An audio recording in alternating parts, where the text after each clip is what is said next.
So, hello future doctors. Now I'm going to start with chapter 2 biological classification.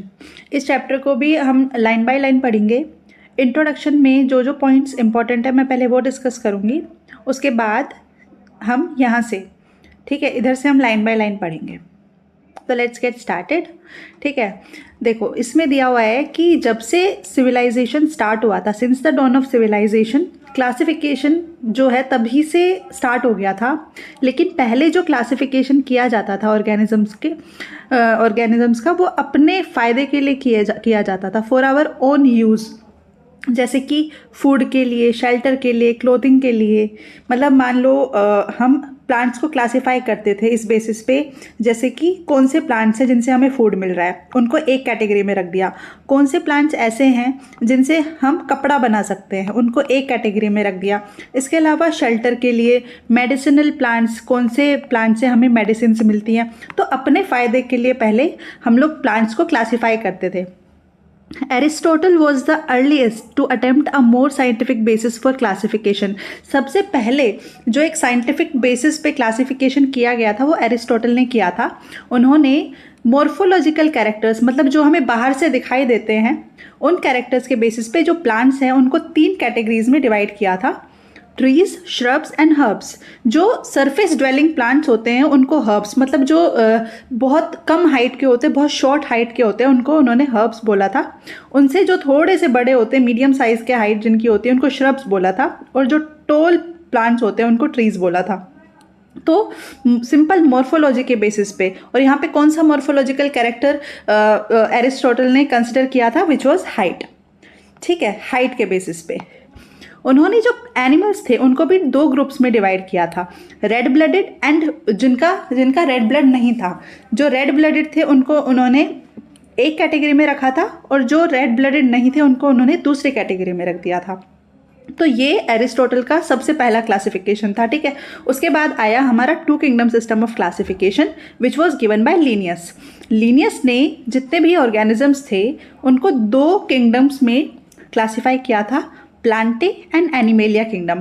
So in Linnaeus time, a 2 kingdom system of classification with Plantae and Animalia kingdoms was developed that included all plants and animals respectively. This system was used till very recently. ठीक है, अभी तक भी इस system को follow किया जाता था, बट अब रिसेंटली जब से 3 किंगडम क्लासिफिकेशन आया, फिर 4 किंगडम क्लासिफिकेशन आया, फिर 5 किंगडम आया, तो धीरे धीरे करके ये जो क्लासिफिकेशन सिस्टम था ये डिस्कार्ड हो गया. ठीक है, क्योंकि ये सिस्टम है ना, this system did not distinguish between eukaryotes and prokaryotes, unicellular and multicellular organisms, photosynthetic and non photosynthetic organisms का. ठीक है, सारे जितने भी ऑर्गेनिजम्स थे उनको 2 कैटेगरी में डिवाइड कर दिया, प्लांटे और एनिमेलिया. ठीक है, अब प्लांटे में ही इन्होंने बैक्टीरिया को भी रख दिया, प्लांट्स को भी रख दिया, फंगस को भी रख दिया. ऐसे थोड़ी ना होता है. जो हमारे बैक्टीरिया होते हैं वो यूनिसेलर होते हैं, जो हमारी फंजाई होते हैं, प्लांट्स होते हैं, वो मल्टीसेलर होते हैं. ठीक है, सिमिलरली इनमें जैसे जो प्लांट्स होते हैं उनकी जो सेल वॉल होती है वो सेल्यूलोजिक होती है, फंगस की जो सेल वॉल होती है वो काइटिनस होती है. तो एक कैटेगरी में हम 2 अलग अलग टाइप्स के ऑर्गेनिजम्स को कैसे रख सकते हैं. ठीक है, तो वही यहाँ पे बोला गया है कि this system did not distinguish between eukaryotes and prokaryotes. अब हमारे जो बैक्टीरिया हैं वो प्रोकैरियोट्स हैं, जो हमारे प्लांट्स हैं वो यूकैरियोट्स हैं, लेकिन दोनों को ही जो लीनियस थे उन्होंने प्लांटे किंगडम में रख दिया था. ठीक है, that is why this system discarded. This system did not distinguish between the eukaryotes and prokaryotes, unicellular and multicellular organisms, photosynthetic and non-photosynthetic organisms. Classification of organisms into plants and animals was easily done and was easy to understand, but a large number of organisms did not fall in either of the category. ठीक है, plants और animals के लिए तो ठीक था, लेकिन बाकी ऑर्गेनिजम्स के लिए ये ठीक नहीं था ये type of classification. Hence, the 2 kingdom classification used for a long time was found inadequate. A need was also felt for including, besides gross morphology, other characteristics like cell structure, nature of wall, mode of nutrition, habitat, methods of reproduction, evolutionary relationships. जो हमारे earlier types of classifications थे, they were more based on morphological characteristics. लेकिन बाद में एक a need was felt, मतलब बाद में और भी कैरेक्टर्स को इंक्लूड करने की नीड फील हुई, जैसे कि हमारे सेल का स्ट्रक्चर होता है, नेचर ऑफ सेल वॉल होता है, मोड ऑफ न्यूट्रिशन होता है, हैबिटेट होता है, ठीक है, methods of reproduction, evolutionary relationships. इसीलिए फिर हमारा 2 किंगडम सिस्टम क्लासिफिकेशन के बाद 3 किंगडम सिस्टम क्लासिफिकेशन आया, फिर 4 किंगडम सिस्टम क्लासिफिकेशन आया, और फाइनली फिर 5 किंगडम सिस्टम क्लासिफिकेशन आया, ठीक है, जिसको हम अभी भी फॉलो करते हैं, 5 किंगडम सिस्टम क्लासिफिकेशन। तो अब हम इसके बारे में पढ़ते हैं। So now 5 kingdom system of classification was given by R.H. Whittaker इन 1969। यहाँ से डायरेक्ट क्वेश्चन आ जाता है that who proposed 5 kingdom system of classification. So R.H. Whittaker ने 1969 में हमारा 5 kingdom system of classification propose किया था। 5 किंगडम्स जो Whittaker ने कंसिडर किए थे, ठीक है, उनका नाम है Monera, protista, fungi, Plantae and animalia.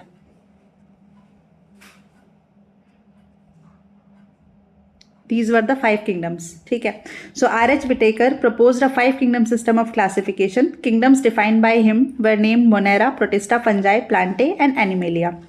किस बेसिस पे Whittaker ने जितने भी ऑर्गेनिजम्स थे उनको इन 5 किंगडम में क्लासीफाई किया था, पहले वो क्राइटेरिया देख लेते हैं। So the main criteria which was used for classification by him include cell structure. Cell structure में आ जाता है कि सेल वॉल कैसी है, ठीक है, सेल वो यूनिसेलर है कि मल्टीसेलर है, ठीक है, थैलस ऑर्गेनाइजेशन में आ जाता है वो मल्टीसेलर है या फिर यूनिसेलर है, मोड ऑफ न्यूट्रिशन ऑटोट्रॉफिक है या फिर हेट्रोट्रॉफिक है या फिर सेप्रोट्रॉफिक है, ठीक है, reproduction, phylogenetic relationships. So these were the 5 criterias, ये याद रखने हैं। Cell structure, whether the cell is prokaryotic और eukaryotic, what is the kind of cell wall, ठीक है, thallus organisation, whether the organism is cellular और multicellular, mode of nutrition, whether the organism is autotrophic और heterotrophic, reproduction and phylogenetic relationships. So these were the main criteria which were used by him for classifying organisms into these respective kingdoms. So let's get अब देखते हैं यहाँ पे so the characteristics of the 5 kingdoms। अब देख लेते हैं एक एक करके। सबसे पहले ये हमारे सेल स्ट्रक्चर में क्या क्या देखते हैं हम, cell type, cell wall, nuclear membrane. जो हमारा मोनेरा किंगडम होता है, this is one of the simplest. अगर हम मॉर्फोलॉजी की बात करें तो ये जो ऑर्गेनिजम्स होते हैं दीज आर प्रोकैरियोटिक। प्रोकैरियोटिक क्यों होते हैं? क्योंकि जो इनका न्यूक्लियस होता है, न्यूक्लियस के अराउंड न्यूक्लियर मेम्ब्रेन नहीं होती है, ठीक है। इनका जो जेनेटिक मटेरियल होता है वो साइटोप्लाज्म में ऐसे ही एक जगह पे प्रेजेंट होता है, जिसको हम न्यूक्लियोइड बोलते हैं बेसिकली। इनमें कोई एक वेल डिफाइंड न्यूक्लियस नहीं होती है जैसे यूकैरियोट्स में होती है।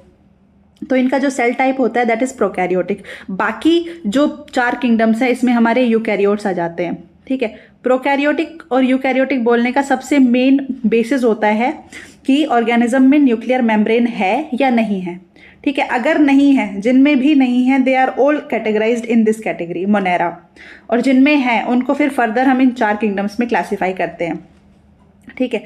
अब सेल वॉल, जो हमारे बैक्टीरिया होते हैं उनमें नॉन सेल्यूलोजिक सेल वॉल होती है, जिसको हम लोग पेप्टाइडोग्लाइकन भी बोलते हैं, ठीक है, जिसको हम लोग क्या बोलते हैं, पेप्टाइडोग्लाइकन बोलते हैं, ठीक है, पेप्टाइडोग्लाइकन बोलते हैं। नॉन सेल्यूलोजिक होती है, ठीक है, शुगर्स की और अमाइनो एसिड्स की बनी हुई होती है। जो हमारे प्रोटिस्टा किंगडम के ऑर्गेनिजम्स होते हैं इनमें कुछ में सेल वॉल होती है और कुछ में नहीं होती है, ठीक है। फंजाई में सेल वॉल प्रेजेंट होती है लेकिन इसमें भी नॉन सेल्यूलोजिक होती है। तो किस चीज़ से बनी हुई होती है? काइटिन। फंजाई में जो सेल वॉल है that is made up of chitin. Plants जो होते हैं उनमें ऑब्लिगेट है, मतलब होती ही होती है, cell wall is always present, it is always present, यहाँ पे कोई एक्सेप्शन नहीं होता। और किस चीज़ से बनी हुई होती है? सेल्यूलोज से बनी होती है। और जो हमारे एनिमेलिया किंगडम के ऑर्गेनिजम्स होते हैं इनमें कभी भी सेल वॉल नहीं होती है, ठीक है। तो जो हमारा प्रोटिस्टा किंगडम है, ठीक है, इसमें इट्स ऑप्शनल, मतलब कुछ में है और कुछ में नहीं है। लेकिन प्लांटे में इट इज़ ऑब्लिगेटरी, यहाँ पे हमेशा सेल वॉल प्रेजेंट होती है। जितने भी प्लांट्स होते हैं, जितने भी प्लांट सेल्स होते हैं उन सब में सेल्यूलोजिक सेल वॉल होती है। एनिमेलिया किंगडम में सेल वॉल नहीं होती। और फंजाई जो होते हैं उनमें भी सेल वॉल प्रेजेंट होती है जो कि काइटिन की बनी हुई होती है, काइटिनस सेल वॉल होती है, ठीक है। अब न्यूक्लियर मेम्ब्रेन मोनेरा जो किंगडम के ऑर्गेनिजम्स हैं उनमें नहीं होती है, बाकी रिमेनिंग सब में प्रेजेंट होती है। ठीक है, इसी बेसिस पे हमने इनको प्रोकैरियोट्स बोला है और बाकी सबको यूकैरियोट्स बोला है। बॉडी ऑर्गेनाइजेशन, जो मोनेरा किंगडम में ऑर्गेनिजम्स हैं दे आर सेलुलर। सेलुलर का मतलब होता है यूनिसेलुलर से। प्रोटिस्टा में जितने भी ऑर्गेनिजम्स है दे आर ऑल्सो सेलुलर।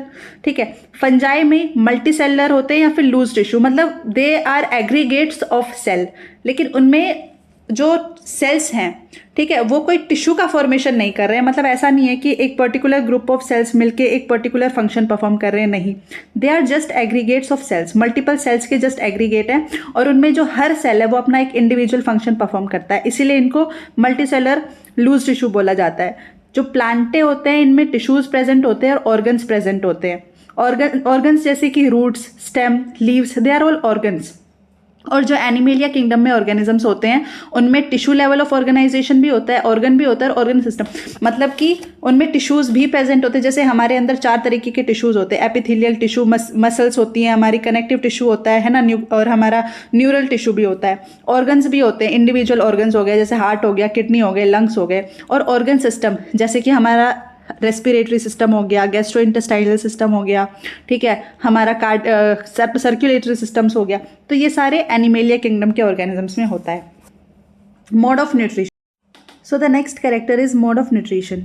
अब मोड ऑफ न्यूट्रिशन में जो मोनेरा किंगडम के ऑर्गेनिजम्स हैं वो ऑटोट्रॉफिक भी हो सकते हैं और वो हेटरोट्रॉफिक भी हो सकते हैं। ऑटोट्रॉफिक में फर्दर 2 कैटेगरी हो सकती है, दे कैन बी कीमोसिंथेटिक, अगर वो केमिकल्स का यूज़ कर रहे हैं as a source of energy for the synthesis of food तो उनको कीमोसिंथेटिक बोला जाता है, और अगर वो लाइट का यूज़ कर रहे हैं for the synthesis of food then उनको हम फोटोसिंथेटिक बोलते हैं। वो हेटरोट्रॉफिक भी हो सकते हैं। हेटरोट्रॉफिक में भी फिर फर्दर 2 कैटेगरी होती है, saprophytes and parasites. Saprophytes are those organisms which feed on dead and decaying organic matter. जो dead and decaying organic matter के ऊपर फीड करते हैं उनको सेप्रोफाइट्स बोलते हैं। और पैरासाइट्स होते हैं जो किसी लिविंग ऑर्गेनिज्म के ऊपर फीड करते हैं। पैरासाइट फिर फर्दर 2 तरीके के होते हैं, एक्टोपैरासाइट एंड एंडोपैरासाइट्स। ठीक है, तो ये हो गया इनका मोड ऑफ न्यूट्रिशन। जो हमारे प्रोटिस्टा किंगडम के ऑर्गेनिजम्स होते हैं वो भी ऑटोट्रॉफिक भी हो सकते हैं और हेटरोट्रॉफिक भी हो सकते हैं। ऑटोट्रॉफिक में वो मेनली फोटोसिंथेटिक होते हैं। ठीक है, फंगस जो होते हैं, fungus they are heterotrophic. Heterotrophic में फर्दर वो सेप्रोफिटिक भी हो सकते हैं और पैरासिटिक भी हो सकते हैं। हमारे जो प्लांट्स होते हैं they are always autotrophic. Plants always synthesise their food in the presence of sunlight, इसीलिए उनको फोटोसिंथेटिक बोलते हैं। They are photosynthetic autotrophs.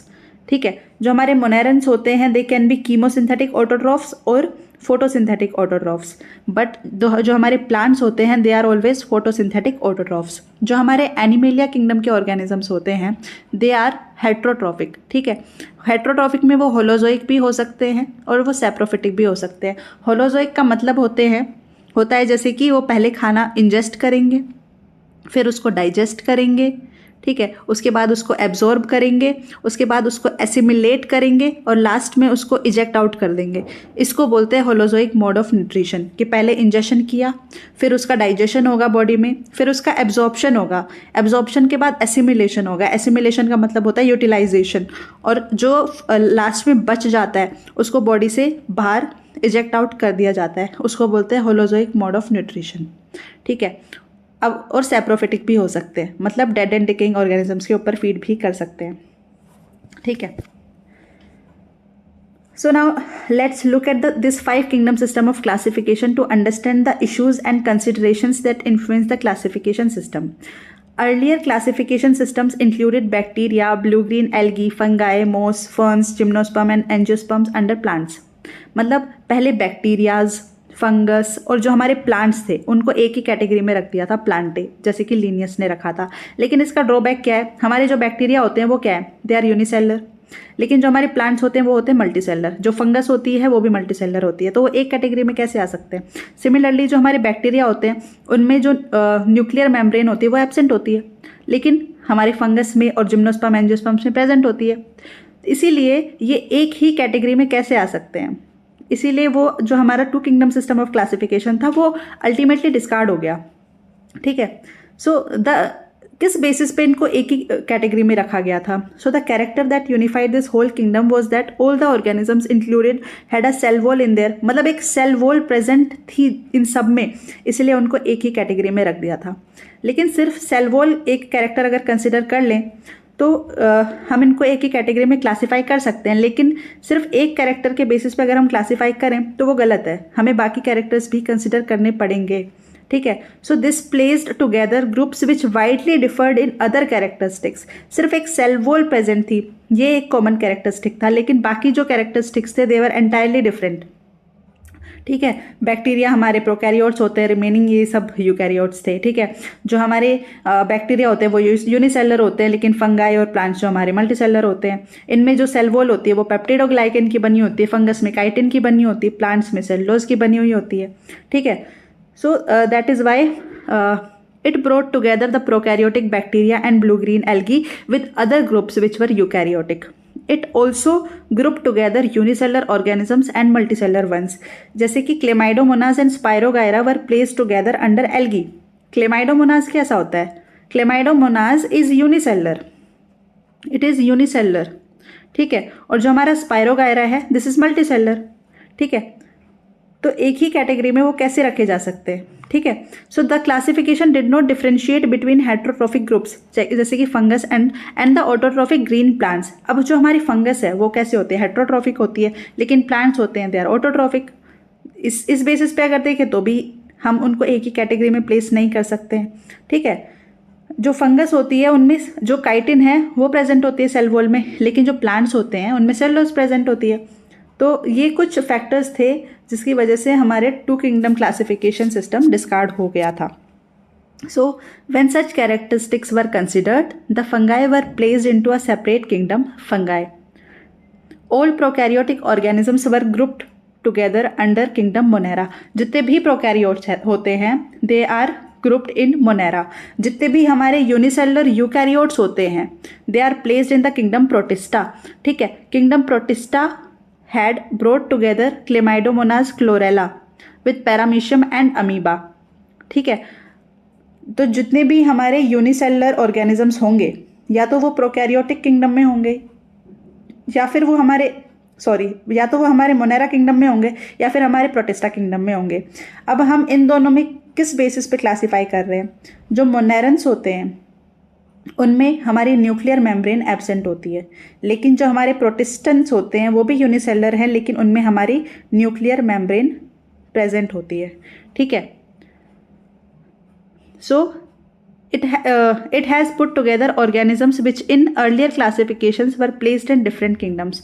पहले जो हमारा पैरामीशियम था और अमीबा था ना, इनको एनिमल किंगडम में रखा गया था टू किंगडम सिस्टम क्लासिफिकेशन में, और जो क्लेमाइडोमोनाज है, क्लोरेला है, इनको प्लांट किंगडम में रखा गया था। लेकिन ये चारों यूनिसेलुलर यूकैरियोट्स होते हैं, इसीलिए इन चारों को according to 5 kingdom system classification हमें प्रोटिस्टा किंगडम में रखना पड़ा। So this happened because the criteria for classification change. जो criteria है वो change हो गया।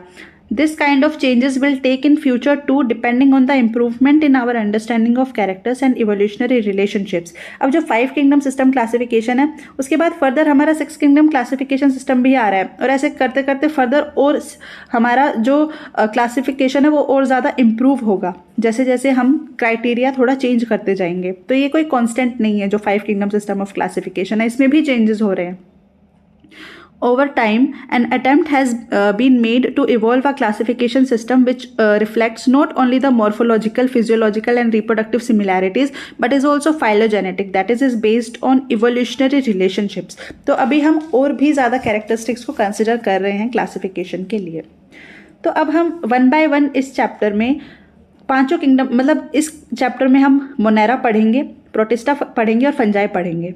ठीक है, अपकमिंग जो चैप्टर्स होंगे उसमें हम इंडिविजुअली प्लांट किंगडम और एनिमल किंगडम्स को पढ़ेंगे। सो हमारा सबसे पहला किंगडम है मोनेरा किंगडम। जो हमारा मोनेरा किंगडम होता है इसमें जो बैक्टीरिया हैं, bacteria are the sole members of kingdom Monera. जो इस किंगडम के जो सोल मेंबर्स है यानी इकलौते मेंबर्स हैं they are bacteria. They are the most abundant micro organisms. पूरे दुनिया में सबसे ज़्यादा मोस्ट अबंडेंट ऑर्गेनिजम्स कौन होते हैं? Bacteria. They are present almost everywhere, और जो एवरीवेयर प्रेजेंट होता है उसके लिए एक टर्म यूज़ की जाती है ubiquitous. Hundreds of bacteria are present in a handful of soil, मतलब हंड्रेड्स ऑफ बैक्टीरिया एक मुट्ठी सॉइल में प्रेजेंट होते हैं। And they also live in extreme habitats such as hot springs, deserts, snow and deep oceans which where very few other life forms can survive। मतलब जो bacteria होते हैं वो हर जगह प्रेजेंट होते हैं, they are even present in the extreme conditions, जैसे कि हॉट स्प्रिंग्स में भी, डेजर्ट्स में, स्नो में, डीप ओशंस में, जहाँ पे बहुत ही रेयरली कोई और लाइफ फॉर्म सर्वाइव कर पाए। Many of them live in or on other organisms as parasites. They are also present in the form of parasites.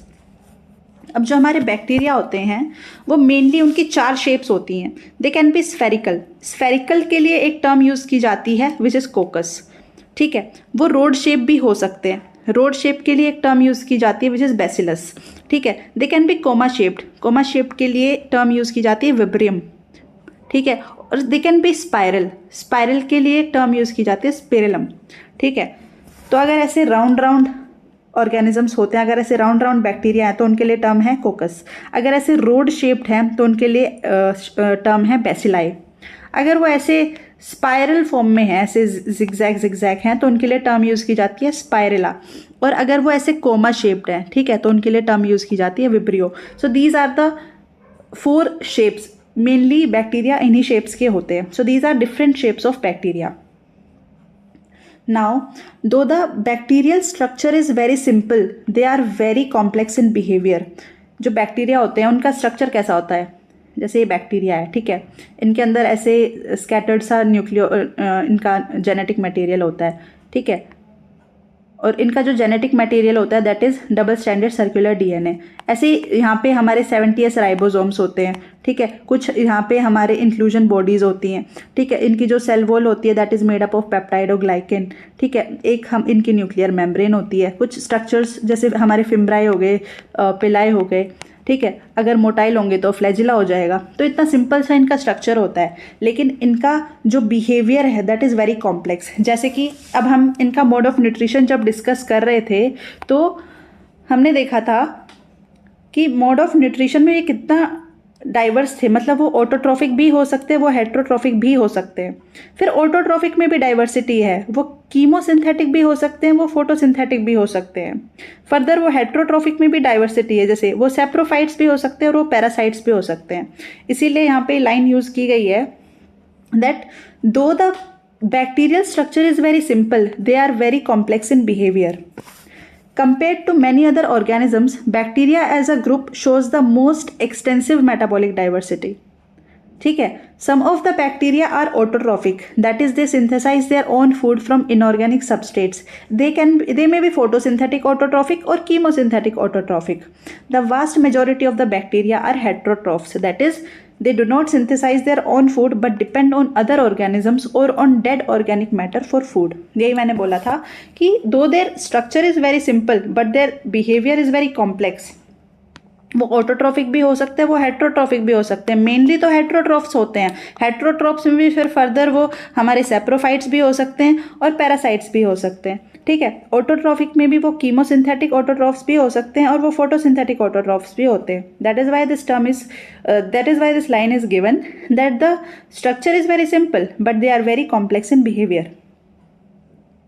अब आते हैं, अब जो बैक्टीरिया हैं उनको फर्दर 2 कैटेगरी में डिवाइड किया जाता है, Archie bacteria and you bacteria, ठीक है। जो आर्की बैक्टीरिया होते हैं वो थोड़े से डिफरेंट होते हैं यू बैक्टीरिया से।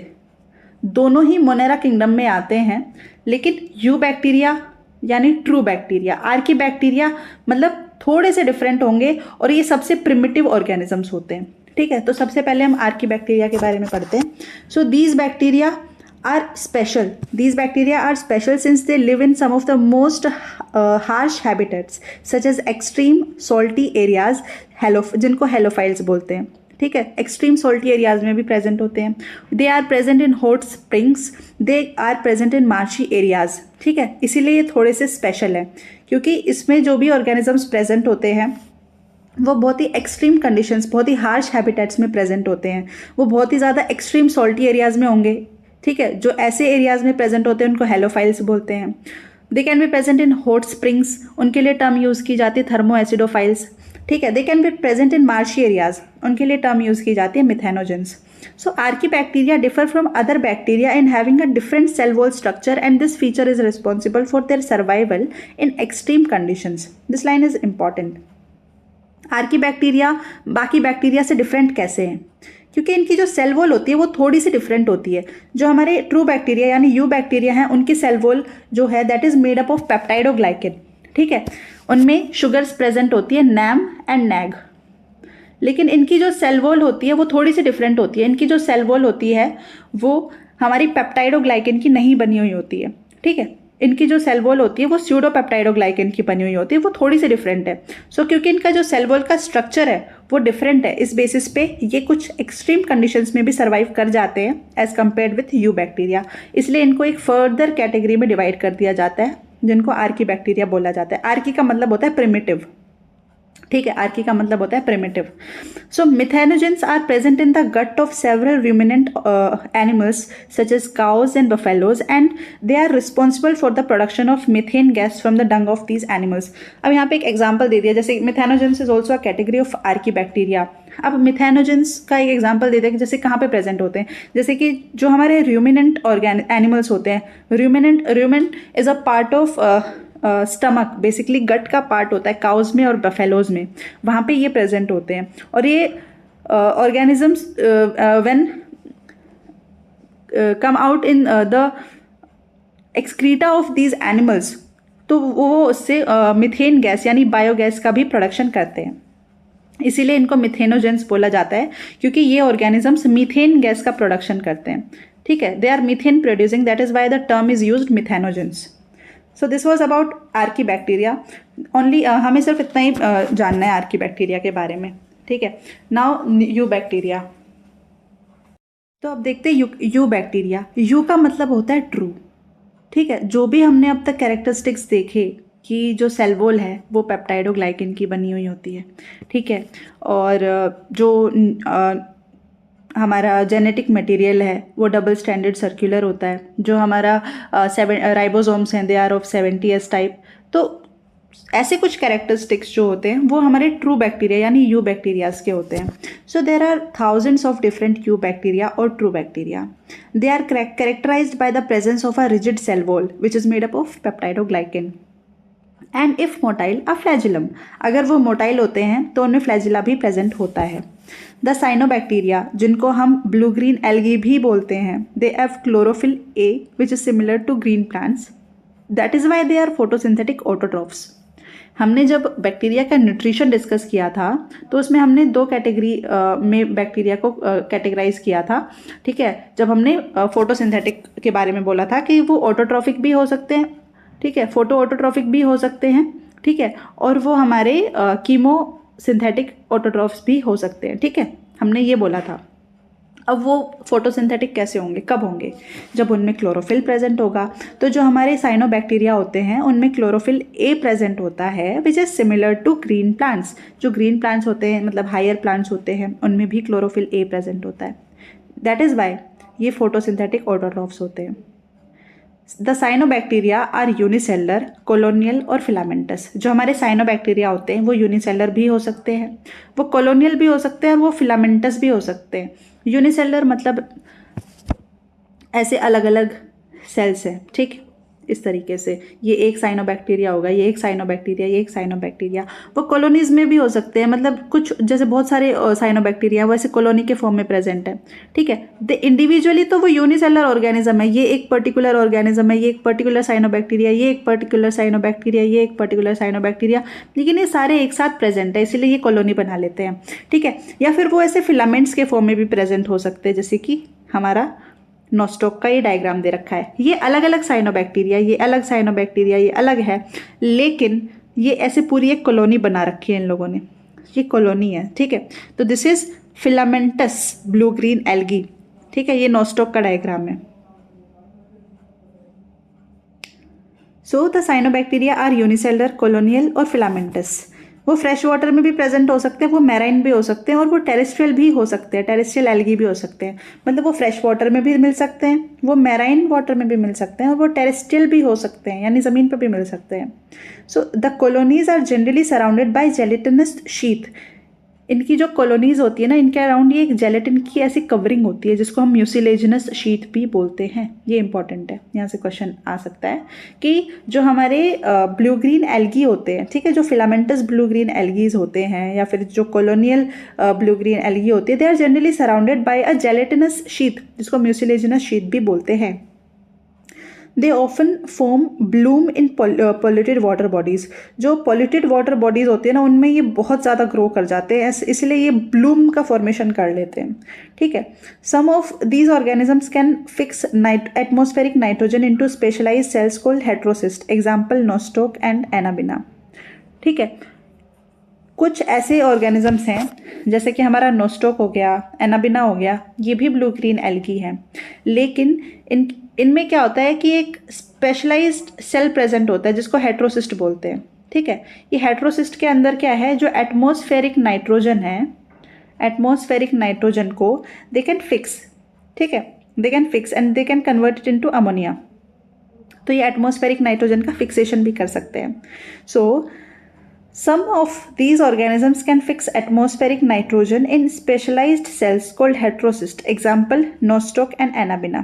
जो एनाबिना और नोस्टॉक होते हैं, इनके अंदर ये स्पेशलाइज्ड सेल प्रेजेंट होते हैं जिसको हेट्रोसिस्ट बोलते हैं। ठीक है, हेट्रोसिस्ट प्रेजेंट होते हैं, ठीक है, जिसमें वो एटमॉस्फेरिक नाइट्रोजन का फिक्सेशन कर सकते हैं। Chemosynthetic autotroph bacteria oxidize various inorganic substrates such as nitrates, nitrites and ammonia and use the released energy for the ATP production। ठीक है, ऑटोट्रॉफिक की एक फर्दर कैटेगरी भी थी जिसको हम कीमोसिंथेटिक बोलते थे। कीमोसिंथेटिक में ये केमिकल्स का यूज़ करेंगे for as a source of energy for the synthesis of food. ठीक है, और जैसे कि नाइट्रेट्स हो गए, हमारे नाइट्राइट्स हो गए, अमोनिया हो गए, इनसे हमारी एटीपी रिलीज होगी, एटीपी प्रोड्यूस होगी, जिसको they use as a source of energy. ठीक है, and these organisms also play a great role in recycling nutrients like nitrogen, phosphorus, sulphur, iron. ठीक है, ये जो कीमोसिंथेटिक ऑटोट्रॉफ्स होते हैं, ठीक है, they also play a great role in recycling nutrients like nitrogen, phosphorus, iron and sulphur. क्योंकि जैसे हमारे नाइट्रेट्स हो गए, नाइट्राइट्स हो गए, अमोनिया हो गया, जब इनका ब्रेकडाउन होगा, अल्टीमेटली क्या होगा, हमारा नाइट्रोजन एनवायरनमेंट में फ्री होगा। ठीक है, हमारा नाइट्रोजन फ्री होगा एनवायरनमेंट में। ऐसी और भी बहुत सारे केमिकल्स होते हैं जिनके ऑक्सीडेशन से हमारा फॉस्फोरस रिलीज होता है, आयरन रिलीज होता है, सल्फर रिलीज होता है। तो ये जो हमारे न्यूट्रिएंट्स हैं ऐसे, इनका रिसाइकलिंग में भी बहुत इनका रोल होता है। ठीक है, लेकिन जो मेजॉरिटी ऑफ द बैक्टीरियाज होते हैं दे आर हेट्रोट्रॉफिक। ठीक है, so the majority of the organisms are heterotrophic. Heterotrophic bacteria are the most abundant in nature.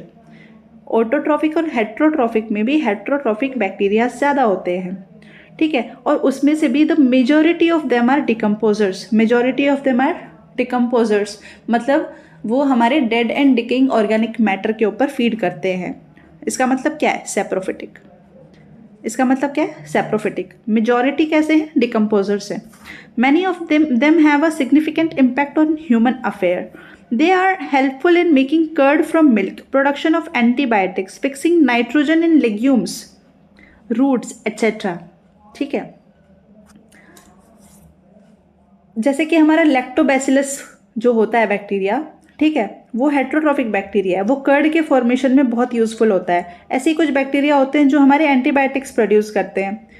कुछ ऐसे होते हैं जो नाइट्रोजन का फिक्सेशन करते हैं इन लेग्यूम्स। ठीक है, और वो सारे कैसे बैक्टीरिया हैं, दे आर हेट्रोट्रॉफिक बैक्टीरिया। ठीक है, some are pathogens. Majority of them are what? Majority of the heterotrophic bacteria are saprophytes, right? Some of them are pathogens which cause damage to the human beings, crops, farm animals and pets. They cause certain diseases like chlorella, typhoid, tetanus, citrus canker. ठीक है, so these are the well-known diseases which are caused by different bacteria. ठीक, अब bacteria में reproduction कैसे होता है? So bacteria reproduce mainly by fission. जो bacteria में रिप्रोडक्शन होता है that is mainly by fission. ठीक है, ऐसे एक बैक्टीरिया दो में डिवाइड कर गया, ठीक है, mainly by fission. Sometimes under unfavourable conditions they produce spores. जब अनफेवरेबल कंडीशंस आ जाती हैं तो जो बैक्टीरिया होते हैं वो कुछ स्पोर्स का फॉर्मेशन कर लेते हैं। ये जो स्पोर्स होते हैं ये हमारी अनफेवरेबल कंडीशन को पास ऑन करने के लिए होते हैं। जैसे ही वो अनफेवरेबल कंडीशन ख़त्म हुई वैसे ही ये जो हमारे बैक्टीरिया जो स्पोर्स का फॉर्मेशन किया था वो वापस से नॉर्मल स्टेट में आ जाते हैं। दिस इज़ बेसिकली जो स्पोर्स होते हैं ना, spores are the dormant states. ऐसा नहीं है कि ये जो स्पोर है ये फर्दर नए बैक्टीरिया का प्रोडक्शन करेगा या इससे और फर्दर बैक्टीरिया बनेंगे, नहीं। ठीक है, ये जो बैक्टीरिया में जो स्पोर्स प्रोड्यूस होते हैं वो सिर्फ अनफेवरेबल कंडीशंस को सर्वाइव करने के लिए होते हैं। जैसे ही वो अनफेवरेबल कंडीशंस ख़त्म होती हैं वैसे ही जो बैक्टीरिया जिनने स्पोर्स बनाया था वो वापस से नॉर्मल कंडीशन में आ जाते हैं। दे also reproduce bye sort of sexual reproduction. True sexual reproduction नहीं होता इनमें, लेकिन कुछ primitive type of DNA transfer methods present होते हैं। ठीक है, जिससे कि एक बैक्टीरिया से दूसरे बैक्टीरिया में हमारा जो बैक्टीरिया है वो डीएनए का एक्सचेंज कर सकता है। So they also reproduce by a sort of sexual reproduction by adopting a primitive type of DNA transfer from one bacterium to another. पहले ये बहुत डिटेल में पढ़ना पड़ता था हमारा कॉन्जुगेशन जो होता है, ठीक है, लेकिन अभी सिर्फ इतना ही पता रखना है कि primitive type of DNA transfer method है which is from one bacteria to other bacteria. ठीक है, जैसे एक बैक्टीरिया है, एक बैक्टीरिया से दूसरे, जैसे एक बैक्टीरिया है, ये दूसरा बैक्टीरिया है, तो यहाँ पे एक कॉन्जुगेशन ट्यूब का फॉर्मेशन होता था जिससे कि यहाँ पे जो जेनेटिक मटेरियल है उसकी एक कॉपी इस बैक्टीरिया में भी ट्रांसफर हो जाएगी। इसको कॉन्जुगेशन बोलते हैं। सो this is a primitive type of sexual reproduction जो कि कुछ बैक्टीरियाज में प्रेजेंट होता है। Mycoplasma is another type of true bacteria, लेकिन इसका कुछ स्पेशल फीचर ये है कि माइकोप्लाज्मा में हमारी सेल वॉल प्रेजेंट नहीं होती है। They completely lack a cell wall. So this is an exception, right, क्योंकि जो हमारे बैक्टीरिया थे उनमें सेल वॉल प्रेजेंट थी which was made up of peptidoglycan. लेकिन जो माइकोप्लाज्मा होते हैं these are also bacteria, but इनमें बाकी सारे जितने भी फीचर्स होते हैं वो हमारे बैक्टीरिया जैसे ही होते हैं, लेकिन इनमें सेल वॉल नहीं होती है। So the mycoplasma are the organisms that completely lack a cell wall and they are the smallest living cells which are known and can survive without oxygen. मतलब ये अगर ऑक्सीजन प्रेजेंट है तो भी इनको कोई प्रॉब्लम नहीं है, वो तभी भी सर्वाइव करेंगे, और अगर ऑक्सीजन एब्सेंट है तभी भी वो सर्वाइव कर सकते हैं। तो इनके लिए ऑक्सीजन का होना इज़ नॉट ऑब्लिगेट, राइट, वो in the absence of oxygen also they can survive. Many mycoplasma are pathogenic in animals and plants. जो mycoplasma होते हैं वो डिजीज़ कोज करते हैं, ऑब्वियसली प्लांट्स में भी कोज करते हैं, एनिमल्स में भी कोज कर सकते हैं, ज़्यादातर जो mycoplasma होते हैं, ठीक है, इसलिए ये पैथोजेनिक होते हैं। सो this was all about Monera. ठीक है, मोनेरा में हमें ये डायग्राम आता है, एग्जाम में आता है, ठीक है, ऐसे पूछ सकते हैं कि ये किसका डायग्राम है, तो ये नोस्टॉक का डायग्राम है। इसके अराउंड जो ये कवरिंग है ये किस चीज़ की कवरिंग है, म्यूसिलेजिनस शीट की कवरिंग है। जो सेल्स जिनमें हमारे नाइट्रोजन का फिक्सेशन होता है नोस्टॉक में और एनाबिना में उसको बोलते हैं हेट्रोसिस्ट। ठीक है, तो ये डायग्राम याद रखना है। इसको याद कैसे करेंगे, ये नोस्टॉक का डायग्राम है, देखो यहाँ पे ऐसे एन जैसा स्ट्रक्चर बन रहा है ऐसा, तो इस एन जैसे स्ट्रक्चर से हम याद रख सकते हैं कि ये नोस्टॉक का डायग्राम है। ठीक है, सो this was all about bacteria.